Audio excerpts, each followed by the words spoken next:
বিসমিল্লাহির রহমানির রহিম। প্রিয় দর্শক শ্রোতা সকলকে আসসালামু আলাইকুম।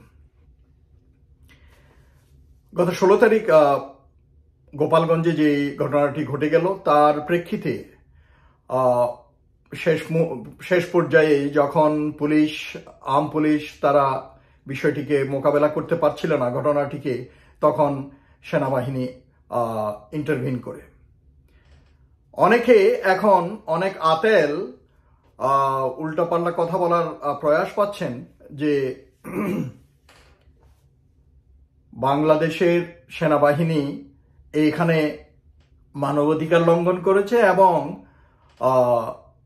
অতিরিক্ত ফোর্স বল প্রয়োগ করেছে। আমি তাদের উদ্দেশ্যে বলতে চাই, বাংলাদেশের বর্তমান সরকার এই ঘটনাটি এই প্রোগ্রামটা জানার পরেও, এখানকার গোয়েন্দা তথ্য সংগ্রহ করার পরেও তারা এই বিষয় নিয়ে অতটা গুরুত্ব দেয়নি আমার মনে হয়। কারণ এখানে কোনো পূর্ব প্রস্তুতি ছিল না। ইট ওয়াজ নট এনাফ।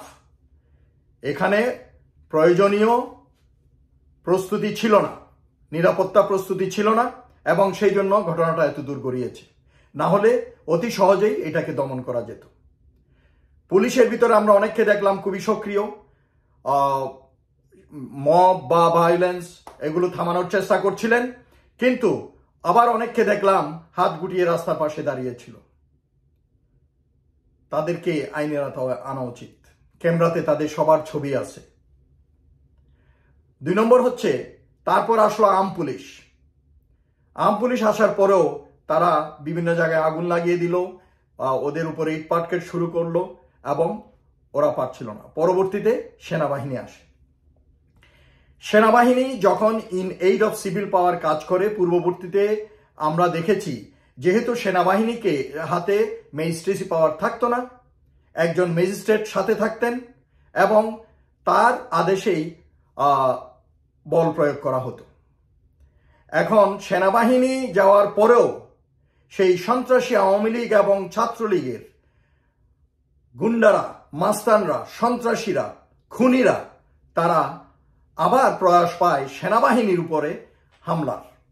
তারা সেনাবাহিনীর উপরে ইটপাটকেল এবং প্রজ্বলিত চেয়ার এবং অন্যান্য জিনিসগুলো ছুঁড়ে মারার প্রয়াস পায়।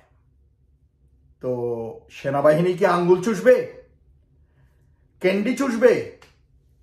আমি সেই টক শোতে বিভিন্ন জনে যে কথা বলতেছেন সুশীল কুশীল, আপনাদেরকে আমি বলতে চাই, আউল ফাউল কথা বলবেন না। যারা এই ইউটিউবে এবং বিভিন্ন টক শোতে আউল ফাউল কথা বলতেছেন, আপনারা you have been identified. You people will be sorted out by the people.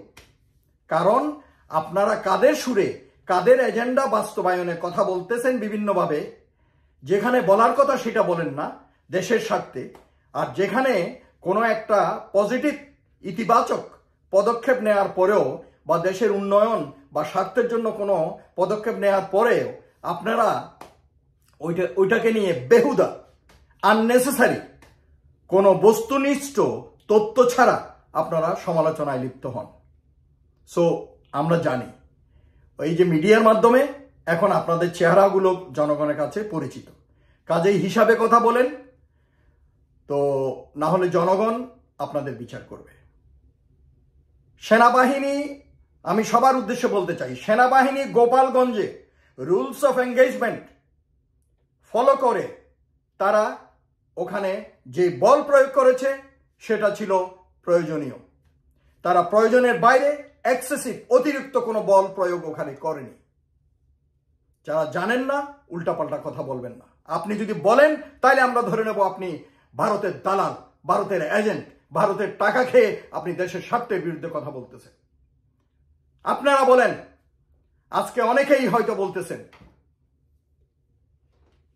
এই সুযোগে আমি বলতে চাই, শুনেন, এই 5 আগস্টে বা জুলাই বিপ্লবের পূর্ববর্তী সময়ে আমাদের সন্তানদের উপরে গুলি চালানো বা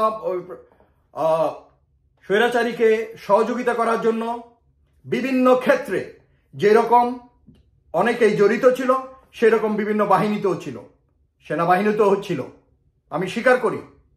আমিও দেশের একজন নাগরিক, সচেতন নাগরিক, দেশপ্রেমিক নাগরিক, কাজে আই নো আমাদের চোখ কান খোলা আছে। কিন্তু আমার কথা হচ্ছে যে ওইটার হিসাব কিতাব আলাদা। 5ই আগস্টের পর এই লিস্ট বাইরে আপনারা দেখছেন 550-এরও বেশি, ম্যাক্সিমাম হচ্ছে পুলিশ, কনস্টেবল এবং বিভিন্ন পদবীর পুলিশ সদস্য এসে ক্যান্টনমেন্টের বিভিন্ন ক্যান্টনমেন্টে আয়সা হামাগুড়ি দিছে। এদেরকে মানবিক কারণে ঢুকতে দেওয়া হয়েছে। এদের না দেখেন, আমি কোনো দলকে বা কোনো ব্যক্তিকে সাপোর্ট করার জন্য বলতেছি না, আপনি নিরপেক্ষভাবে চিন্তা করে দেখুন।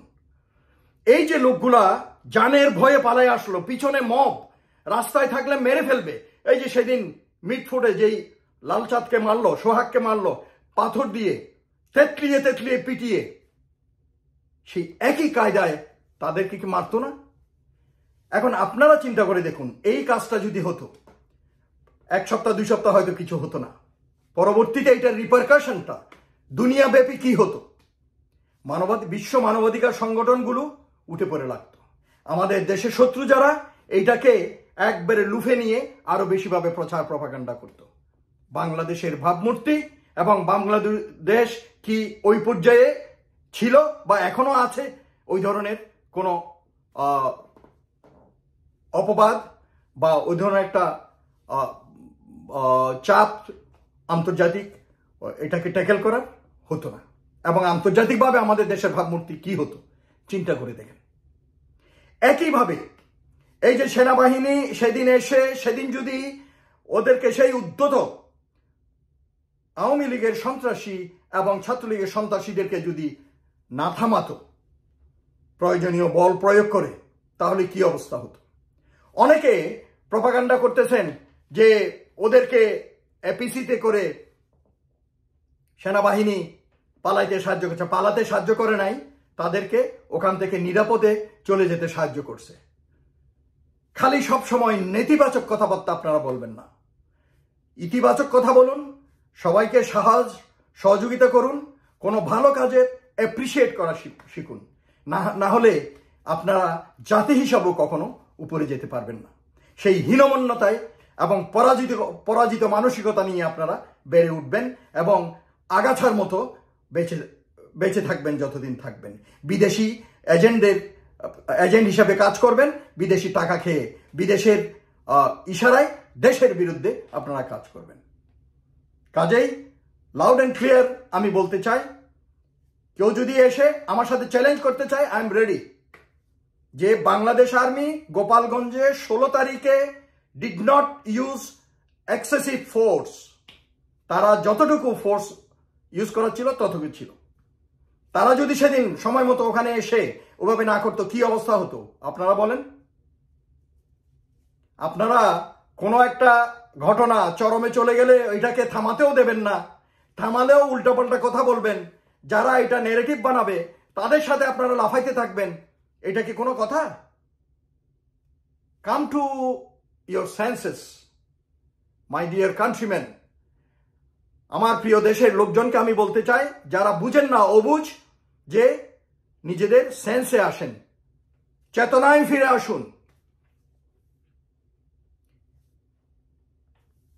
আওয়ামী লীগের মিডিয়া সেল যে কিভাবে কাজ করে যাচ্ছে ফেসবুক বা বিভিন্ন সোশ্যাল মিডিয়া আপনারা জানেন।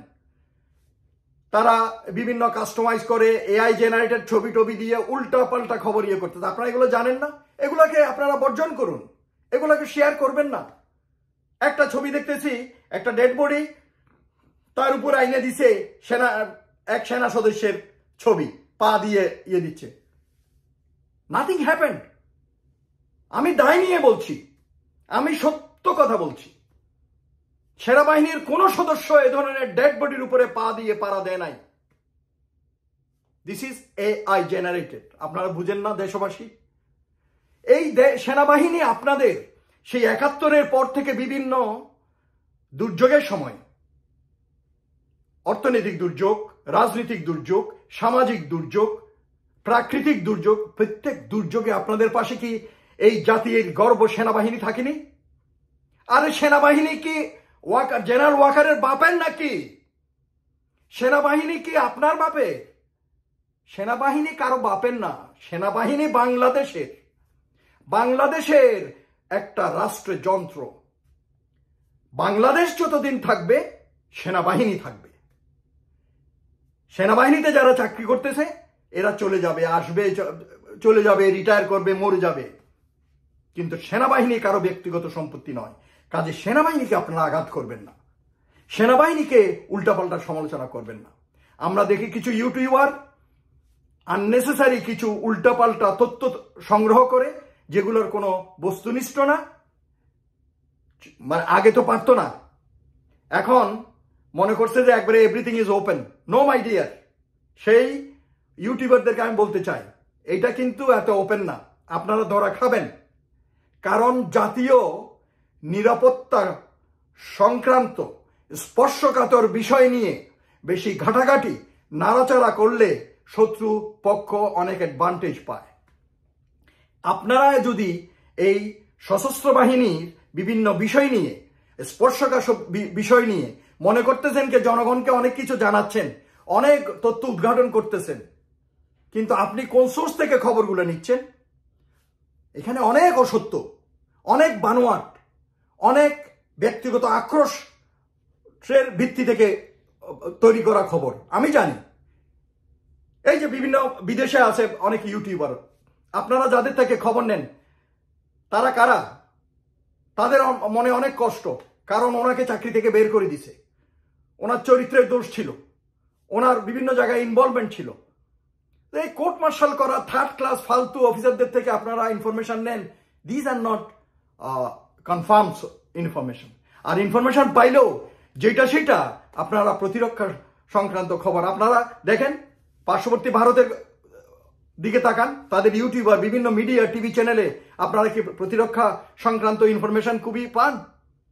বাইরে দেখেন, ইউরোপ আমেরিকাতে দেখেন, তো আপনারা এগুলো কি শুরু করছেন? কার এজেন্ডা পূরণ করতেছেন? কাজেই ইউটিউবার যারা বাইরে এবং দেশে বসে সেনাবাহিনী নিয়ে উল্টাপাল্টা অসত্য সত্য নিয়ে বেশি নাড়াচাড়া করতেছেন, স্পর্শকাতর বিষয় নিয়ে, আমার মনে হয় you are crossing the line. You have to pay for it. Consequence কিন্তু আছে, আগে বা পরে। ডক্টর ইউনূস এই যেই ওপেন করে দিছে কথা বলার জন্য, তার মানে এই না যে লাগামহীনতা সে বলছে। সবকিছুতে একটা লাগাম থাকতে হবে। সংবাদ পরিবেশনে, সমালোচনায়, কথাবার্তায় সবকিছুতে একটা লাগাম থাকতে হবে। দেশের স্বার্থ, দেশের নিরাপত্তা যেখানে ক্ষুণ্ণ হয় সেসব বিষয় থেকে সকলকে বিরত থাকতে হবে। সেনাবাহিনী আমার আপনার সবার, এই দেশের সম্পদ। কাজেই সেনাবাহিনী অ্যাজ এন ইনস্টিটিউশন এটাকে সবকিছুর ঊর্ধ্বে রাখতে হবে। আর সেনাবাহিনী যেই কাজ এখন করে যাচ্ছে, এই কাজ কিন্তু ওদের করার না, এটা পুলিশের করার কথা। পুলিশ ভেঙে গেছে, পুলিশ এখনো তারা ঠিক করতে পারে নাই। তো তবুও সেনাবাহিনী তাদের অনেক কষ্টের মাধ্যমে কাজটা চালিয়ে যাচ্ছে। কাজেই ওরা প্রশংসার দাবি রাখে, তাদের জন্য দোয়া করুন। কোনো ব্যক্তি কিন্তু সেনাবাহিনী নয়। কোনো ব্যক্তি দোষী হলে শাস্তি পাবে। একবারে পিছনে লাইগা, ব্যক্তির পিছনে লাইগা এই সংস্থা, গর্বিত সংস্থাটির যে আপনারা সমালোচনা করতেছেন, এটা আপনারা বুঝতেছেন না। কাজেই সকলের অনুরোধ, সেনাবাহিনীর বিভিন্ন কর্মকাণ্ডে সহযোগিতা করুন এবং যারা বিভিন্ন সমালোচনায় লিপ্ত হয় তাদেরকে আপনারা প্রতিহত করুন। দেখুন, মানে এরা সুযোগ পেলেই, এই যে ভারতীয় গোয়েন্দারা, আওয়ামী লীগের দোসররা সুযোগ পেলেই সমালোচনায় লিপ্ত হয়। কয়দিন আগে জামাত ইসলামীর একটা সমাবেশ হলো, ওখানে 4-5টা বাস গেছে, তাদের লোকজন আসা যাওয়া করছে, মনে ওখানে লেখা ছিল বাংলাদেশ সেনাবাহিনী। বাস কিছু না জেনেই এইটা নিয়ে খবর পরিবেশন শুরু করলো। এই দালাল কিছু মিডিয়া কি করলো, তারা বলল যে বাংলাদেশ সেনাবাহিনী ওদেরকে গাড়ি দিছে। আরে ভাই, পাগল ছাগল জানো না, উল্টাপাল্টা খবর নিয়ে তোমরা খবর পরিবেশন করো মানুষকে উস্কানি দেওয়ার জন্য। আইএসপিআর মাধ্যমে সেনাবাহিনী এইটা বিশ্লেষণ দিচ্ছে, আপনারা হয়তো পত্রিকায় দেখছেন। সেনাবাহিনীতে কিছু বেসামরিক সংস্থা থাকে, লাইক স্কুল, কলেজ, এই ধরনের। কোন স্কুলে এই ধরনের বাস ভাড়া করছে বাইরের কোম্পানি থেকে, কারণ তাদের স্বল্পতার জন্য। এবং ওখানে রাস্তাঘাটের সুবিধার জন্য তারা বাংলাদেশ সেনাবাহিনী লিখছে।